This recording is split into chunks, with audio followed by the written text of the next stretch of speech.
ये वीडियो उन बच्चों के लिए जो इस वक्त 10th क्लास में पास हो चुके हैं और 11th क्लास में जाने वाले हैं। यही एक लाइन है और इस लाइन को अच्छे से मैं तो बोलूं अपनी जो आपके नोट्स होते हैं, नोट्स का जो पहला पन्ना होता है उस पर लिख लेना। बहुत सारे लोग आपको इस बारे में अपनी अपनी राय देंगे कि लाइव अटेंड करना चाहिए, रिकॉर्डेड अटेंड करना चाहिए। जेईई एडवांस क्रैक करने के लिए अगर आपने इफेक्टिवली मार्क्स भी आप लेके आ जाते हो उसके पेपर में तो आपका आईआईटी में सिलेक्शन हो जाएगा। सब समझ में तो सब आता है, क्लास में सवाल भी बन जाते हैं, लेकिन टेस्ट में मार्क्स नहीं आते। तू भाई साहब 90 नंबर का करके आ गया तो तेरे 90 में से तेरे 90 अगर आ रही तो उससे कोई नहीं छीन सकता। लेकिन यहां खेल अलग है बाबू।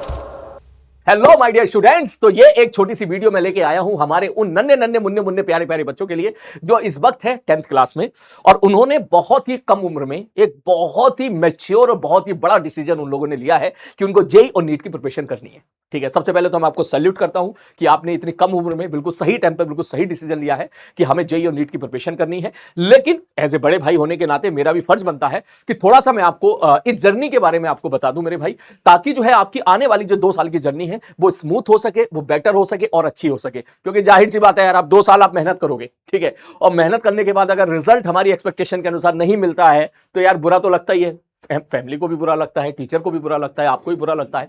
तो मैं ज्यादा समय नहीं लूंगा आपका, लेकिन आगे आने वाले 2 साल की जर्नी में किन किन चीजों का आपको ध्यान रखना है, किन किन चीजों का आपको फॉलो करना है, उसके बारे में मैं यहां पर बहुत ही शॉर्ट में, ठीक है, ज्यादा समय नहीं लूंगा आपका, तो मैं यहां पर डिस्कस करने वाला हूं। तो ये वीडियो उन बच्चों के लिए जो इस वक्त 10th क्लास में पास हो चुके हैं और 11th क्लास में जाने वाले हैं, जेईई की प्रिपरेशन करने वाले हैं, नीट की प्रिपरेशन करने वाले हैं, दोनों बच्चों के लिए एक छोटी सी वीडियो मैं आपके सामने लेके आ रहा हूं।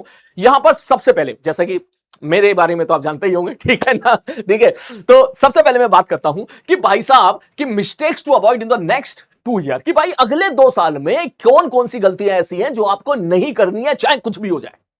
ठीक, सबसे पहली चीज बेटा, मैं अपनी क्लास में हमेशा बच्चों को बोलता हूं और मैं अपने बच्चों को हमेशा प्रॉमिस भी करवाता हूं, बेटा बस तू मुझे एक प्रॉमिस कर दे। वो प्रॉमिस ये है कि सर मैं रोज की क्लास रोज करूंगा, रोज का होमवर्क रोज करूंगा और मैं लास्ट तक टिके रहूंगा। बस बिलीव मी, अगर आपने इस लाइन को फॉलो कर लिया कि रोज की क्लास रोज, रोज का होमवर्क रोज और लास्ट तक टिके रहे आप, उसके बाद क्या जेईई क्या नीट, वो बड़ी बात नहीं। अगर आप टॉप 100 के अंदर भी रैंक लेके आ जाओ तो सीरियसली बता रहा हूं मैं, यही एक लाइन है और इस लाइन को अच्छे से मैं तो बोलूं अपनी जो आपके नोट्स होते हैं, नोट्स का जो पहला पन्ना होता है उस पर लिख लेना। एक बार खुद से वादा करना, अपने सर लोगों से, जिन सर के साथ आप पढ़ोगे उनसे वादा करना, और चाहे तो उसको दीवार पे लगा लेना कि भाई साहब सलीम भैया ने बात बोली थी कि मैं रोज की क्लास रोज अटेंड करूंगा, रोज का होमवर्क रोज करूंगा और लास्ट तक टिके रहूंगा।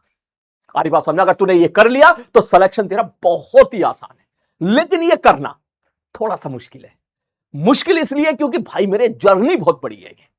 अरे बात समझ, जर्नी बहुत बड़ी, बात दिक्कत यही है इसकी कि 2 साल की जर्नी है ये। ठीक, तो इसके लिए जो चाहिए वो चाहिए कंसिस्टेंसी, कि आप लास्ट तक टिके रहो। मैं अपने बच्चों को हमेशा बोलता हूं, कभी कभी ऐसा होगा कि कोई चैप्टर तू पढ़ रहा है, कोई चैप्टर तू पढ़ रहा है, तेरे को मुश्किल लग रहा है, तेरे को आर्टिकल भी मुश्किल लग रहा है, ठीक, तेरे को समझ में थोड़ा सा कम आ रहा है, तेरा मन कर रहा है कि मैं गिव अप कर देता हूं, मैं यार छोड़ देता हूं यार इस चैप्टर को, यार मैं नहीं पढ़ रहा है, यार मुझसे नहीं हो पाएगा, ऐसे बहुत सारी बातें तेरे दिमाग में आएंगी। तब तू मेरी इस लाइन को याद करना कि सलीम भैया ने एक बार बोला था कि लास्ट तक टिके रहना है। क्योंकि बेटा देख, मैं अपने एक्सपीरियंस से बता रहा हूं, कभी कभी ऐसा भी होता है कि एक चैप्टर हम लोगों ने 15 से 20 दिन तक पढ़ा, चाहे वो किसी भी सब्जेक्ट का हो, फिजिक्स का हो, केमिस्ट्री का हो, बायोलॉजी का हो, मैथ्स का हो।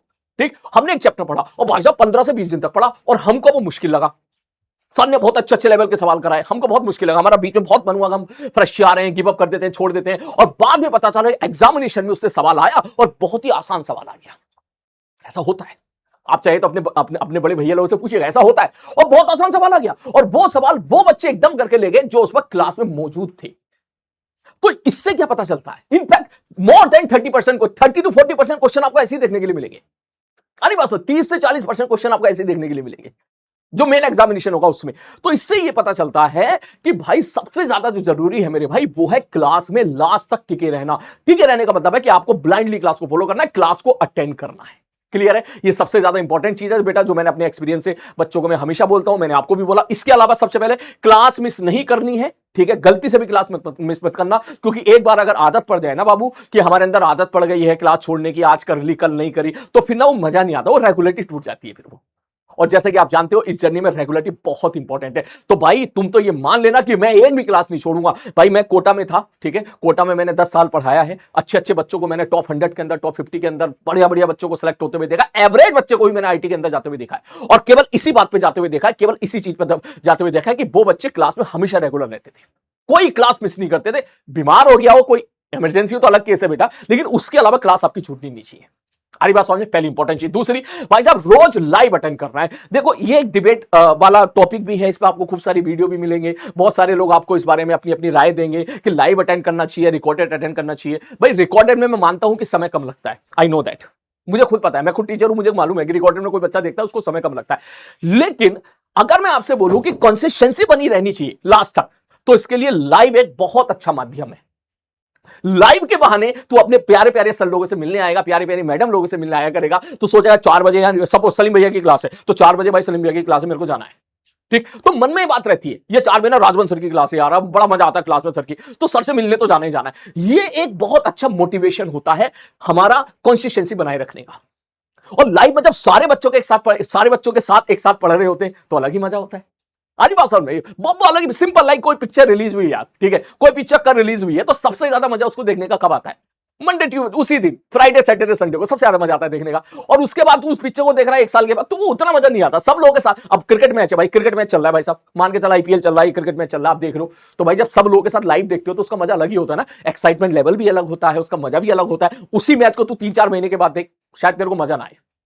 तो मैं ये बात बोलूंगा, यस रिकॉर्डेड में मैं मानता हूं कि समय बचता है, लेकिन लाइव एक बहुत अच्छा माध्यम है जिससे आप लॉन्ग टर्म तक, आप 2 साल तक टिके रह सकते हो, अपने टीचर के साथ जुड़े रह सकते हो, हमारे बैच के सारे बच्चों के साथ जुड़े रह सकते हो, और कुल मिलाकर आप अपनी कंसिस्टेंसी बेटर तरीके से बनाए रख सकते हो। तो मैं तो पर्सनली यही सजेस्ट करूंगा कि हो सके तो कोशिश करो लाइव अटेंड करने की। और अगर सपोज किसी कारणवश आप बीमार हुए या किसी क्लास छूटी, तो अगली क्लास आने से पहले ही आप भाई साहब भले ही रिकॉर्डेड से आप उस लेक्चर को बढ़िया तरीके से देख लीजिएगा। अगर आप ये नहीं करते हो ना बेटा, देख मैं सीरियसली बता रहा हूं, जितने बच्चे जो कहते हैं ना हमारे बैकलॉग है, उनसे एक बार पूछना, उसमें मैक्सिमम परसेंटेज उन्हीं बच्चों का निकलेगा बैकलॉग का जो रिकॉर्डेड में शिफ्ट हो गए होते हैं। तो कोशिश करो कि लाइव रहो, ठीक। अगला, अपने टीचर को मेरे भाई ब्लाइंडली फॉलो करना है, सबसे इंपॉर्टेंट चीज है मेरे भाई। क्योंकि देखो जिस जर्नी में तुम जा रहे हो ना, अभी तुमने क्या 10th क्लास पढ़ा था, 10th क्लास में सिलेबस भी कम होता है, पढ़ने की स्ट्रेटेजी भी अलग होती है, आपके मार्क्स आपसे कोई नहीं छीन सकता। आपके भैया मैथमेटिक्स है, मैथमेटिक्स में 100 नंबर का पेपर आया, ठीक है, तू भाई साहब 90 नंबर का करके आ गया, तो तेरे 90 में से तेरे 90 अगर आ रही तो सब कोई नहीं छीन सकता, तूने सही किया तुझे मिलेगा। लेकिन यहां खेल अलग है बाबू, यहां पे क्या है, ये कंपटीशन है, सीट आर लिमिटेड। अगर आप नीट की प्रिपरेशन कर रहे हो तो एमबीबीएस की सीट भी लिमिटेड है और आईटी की सीट भी लिमिटेड है। तो अगर आप धीरे दौड़ोगे, आप समझना मेरी बात को, अगर आप धीरे दौड़ोगे तो भाई पीछे रह जाओगे। जो बंदा तेज दौड़ेगा, जो बंदा सही दिशा में सबसे ज्यादा मेहनत करेगा, वो सबसे आगे पहुंचेगा। तो यहां पर आपको दिशा आपको कौन दिखाएंगे? हमारे प्यारे प्यारे सर। तो इसीलिए जो सर आप लोगों को पढ़ा रहे हैं बेटा, पीडब्ल्यू के सारे सर औसम हैं, बहुत शानदार टीचर हैं सारे के सारे। हर साल जो है ये हमारे प्यारे प्यारे सर हर साल इतने सारे बच्चों का सिलेक्शन कराते हैं, इतने सारे बच्चों को top IIT top medical college में भेजते हैं। तो बेटा इनके एक्सपीरियंस का फायदा उठा। इन दैट केस मैं आपसे यही बोलूंगा, जो आपके सर, जो आपकी मैडम आपको बोले, आप उसको ब्लाइंडली फॉलो करें, ना इधर देखना है ना इधर देखना है। क्योंकि स्टार्टिंग में मैं मानता हूं ना, थोड़ा सा क्यूरियोसिटी होती है, दोस्त ने कह दिया, दोस्त ने हीरो बनना शुरू कर दिया, अरे मैं तो वाली किताब लगाता हूं, अरे मैं तो वो लगाता हूं, भले ही उसने झूठ बोल दिया हो, तू कहीं ना कहीं इनसिक्योर हो जाएगा, तू कहीं ना कहीं सोचेगा यार वो मेरा दोस्त वो किताब लगा रहा है, मैं ये किताब लगाऊं या नहीं लगाऊं। भाई अगर आपके सर ने जो बोला ना, आपको क्लास में पढ़ाने वाले सर ने जो आपको बोला, बस आपको वही करना है, सीधी सी बात है।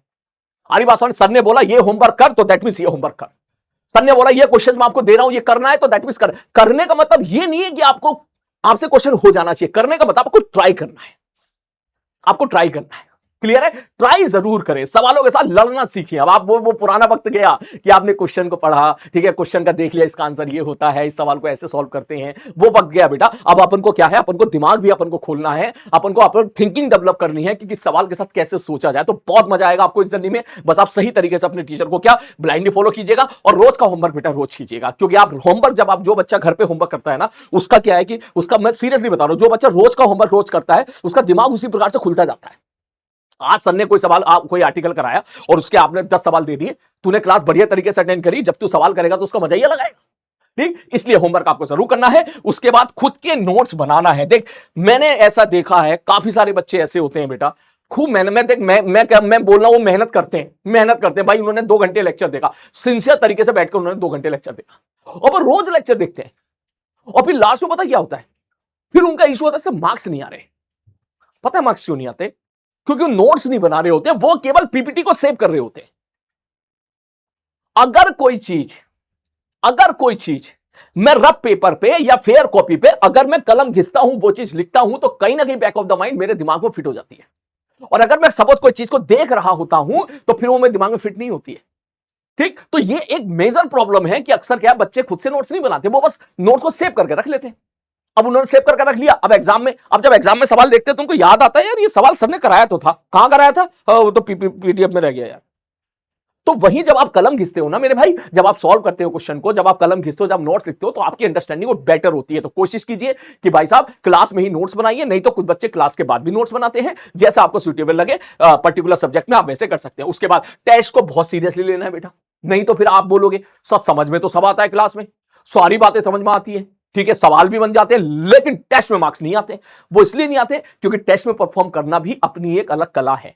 आरी बात समझ में बेटा, 30% इस बात पे डिपेंड करता है कि भाई साहब आपके टीचर कैसे हैं, और 30% 40% इस बात पे डिपेंड करता है कि आप घर पे होमवर्क कर रहे हो नहीं कर रहे हो। तो 30% इस बात पे भी डिपेंड करता है कि आप टेस्ट दे रहे हो नहीं दे रहे हो। इस 100% जर्नी को अगर मैं बोलूं ना कि भाई सिलेक्शन लेना है, तो 100% सिलेक्शन में किस किस चीज का वेटेज कितना है, तो मैं बोलूंगा 30% टीचर का। ऑब्वियसली यार, आप हम कोई टीचर कितने इंटरेस्टिंग वे में आपके कंसेप्ट क्लियर कर सकते हैं, ये भी इंपॉर्टेंट बात है। वहीं 40% ये भी है कि घर पे आप कितना रिवीजन कर पा रहे हो, घर पे कितने क्वेश्चन सॉल्व कर पा रहे हो। लेकिन केवल इतने से काम नहीं चलता है। 30% आपका टेस्ट भी बहुत इंपॉर्टेंट होता है। तूने पूरे साल मेहनत करी और टेस्ट में जाके तूने वहां पे निपटा दिया पेपर, सिली मिस्टेक करके आ गया, 2+2=5 करके आ गया, गोला गलत भर के आ गया, सवाल तूने ठीक से नहीं पढ़े, कैलकुलेशन मिस्टेक करके आ गया, अंग्रेजी में तू फंस गया, ऑप्शन गलत पढ़ लिए, करेक्ट इनकरेक्ट में गलती कर दी, ठीक है, तो भाई तो तेरी सारी मेहनत तो खराब हो गई। तो इसीलिए टेस्ट देना बहुत जरूरी है। टाइम मैनेजमेंट में गड़बड़ी हो गई, बच्चे ऐसे होते भाई शुरू में एक सब्जेक्ट में लग गए, और ऐसे लग गए कि भाई साहब उन्होंने 2 घंटे एक ही सब्जेक्ट में निकाल दिया, हमारे पास तो 3 सब्जेक्ट है। तो इसलिए बहुत सारी चीजें हैं जिसमें अपन को यहां पर खेलना है, सीखना है। तो टेस्ट को जरूर सीरियसली लीजिएगा। उसके बाद जितने ज्यादा से ज्यादा क्वेश्चन हो सके बेटा, उतने ज्यादा से ज्यादा क्वेश्चन कीजिएगा, चाहे आपका बायोलॉजी हो, चाहे आपकी मैथ्स हो, चाहे आपकी फिजिक्स हो, चाहे आपकी केमिस्ट्री हो। भाई साहब जितने ज्यादा से ज्यादा क्वेश्चन सॉल्व कर सकते हो बेटा, उतने ज्यादा से ज्यादा क्वेश्चन आप सॉल्व कीजिएगा। मैं एक बार फिर से बोलूंगा आपसे, जर्नी लंबी जरूर है लेकिन आसान है। हर रोज जर्नी आपको आसान लगेगी, लेकिन अगर दूर से देखेगा तो जर्नी बहुत मुश्किल लगेगी। वो मुश्किल इसलिए लगेगी क्योंकि जर्नी बहुत लंबी है। आरी बात समझ में, ये 2 साल की जर्नी है मेरे भाई, क्योंकि 10th क्लास की पढ़ाई में और 11th क्लास की पढ़ाई में एक छोटा सा जंप आता है। मैं एक चीज और बात कर लूं, काफी बच्चे के दिमाग में बात आती है सर 11th क्लास में बहुत ज्यादा पढ़ना पड़ता है क्या? बात तो सही है, पढ़ना तो पड़ता है बेटा, पढ़ना तो पड़ता है, लेकिन अगर आप सही से पढ़ोगे तो मजा आएगा पढ़ने में। आपको ऐसे बर्डन नहीं लगेगा, आपको ये नहीं लगेगा यार जबरदस्ती बर्डन पड़ रहा है, ऐसा कुछ नहीं लगेगा, आपको मजा आएगा। मैं चाहूंगा कि आप सब्जेक्ट से प्यार करो। जब आप सब्जेक्ट से प्यार करोगे तो आपको पता ही नहीं चलेगा, आप हैबिचुअल हो जाओगे इस चीज। जैसे वेब सीरीज होती है ना, बचपन में कभी देख लिया करते थे, एक के बाद दूसरा एपिसोड, तीसरा एपिसोड, बिल्कुल उसी प्रकार का होता है। ठीक, तो यह सब्जेक्ट थोड़ा सा है, मैं मानता हूं सब्जेक्ट थोड़ा ज्यादा है, लेकिन मजेदार है, मजा आएगा पढ़ने में। सारी बात समझ में। और दूसरी चीज बेटा, दूसरी चीज हमें यहाँ पे थोड़ा ऑब्जेक्टिव पैटर्न से भी अपने आप को थोड़ा सा यहाँ पे चेंज करना पड़ता है। तो मैं बस इस वीडियो को खत्म करने से पहले बस 2-3 बातें और बोलूंगा बेटा। 10th क्लास में आपके बहुत अच्छे मार्क्स आएंगे, ठीक है, किसी के 90% आएंगे, किसी के 80% आएंगे, किसी के 95% आएंगे। जो बच्चे जेई में जा रहे हैं, तो मैंने एक बात बोलूंगा बेटा, प्लीज आप ये मत सोचिएगा कि 10th में अगर आपके 90% आ गए हैं तो जेई के एग्जामिनेशन में भी आपके 90% आ जाएंगे, ऐसा बिल्कुल नहीं है।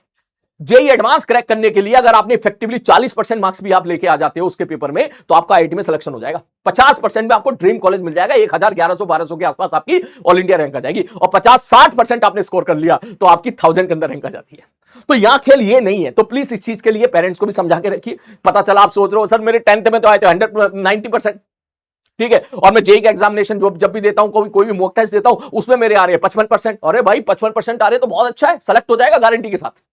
इस चीज का प्लीज ध्यान रखिएगा। ये थोड़ा सा अलग प्रकार का एग्जामिनेशन है। अब तक आपकी लिखने की हैबिट थी, लेकिन अब जो एग्जामिनेशन आपका आने वाला है, जिसको आपकी 2 साल की जर्नी होगी, वो तुम्हारा ऑब्जेक्टिव पैटर्न का होगा। और ऑब्जेक्टिव पैटर्न की पढ़ाई धीरे धीरे थोड़ी सी अलग प्रकार से होती है। तो उसके लिए इसलिए मैंने बोला solve as much question you can. जितने ज्यादा से ज्यादा सॉल्व करेंगे क्वेश्चन, उतने ज्यादा से ज्यादा आपकी अंडरस्टैंडिंग बढ़ती चली आएगी। क्लियर है? तो चलो बस इन्हीं छोटी सी बातों के साथ मैं यहां पे आया था। और अगर मजा आया हो तो नीचे कमेंट बॉक्स में टाइप करें बेटा। मिलते हैं जल्दी, ठीक है, बैचेस में मिलेंगे, खूब मस्ती करेंगे, पूरी मेहनत करेंगे। और नीचे कमेंट बॉक्स में सारे बच्चे जरूर टाइप करें कि सलीम भैया हम प्रॉमिस करते हैं कि हम लास्ट तक टिके रहेंगे और रोज की क्लास रोज अटेंड करेंगे। क्लियर है बाबू? मिलते हैं, अपना ध्यान रखिए, टेक केयर।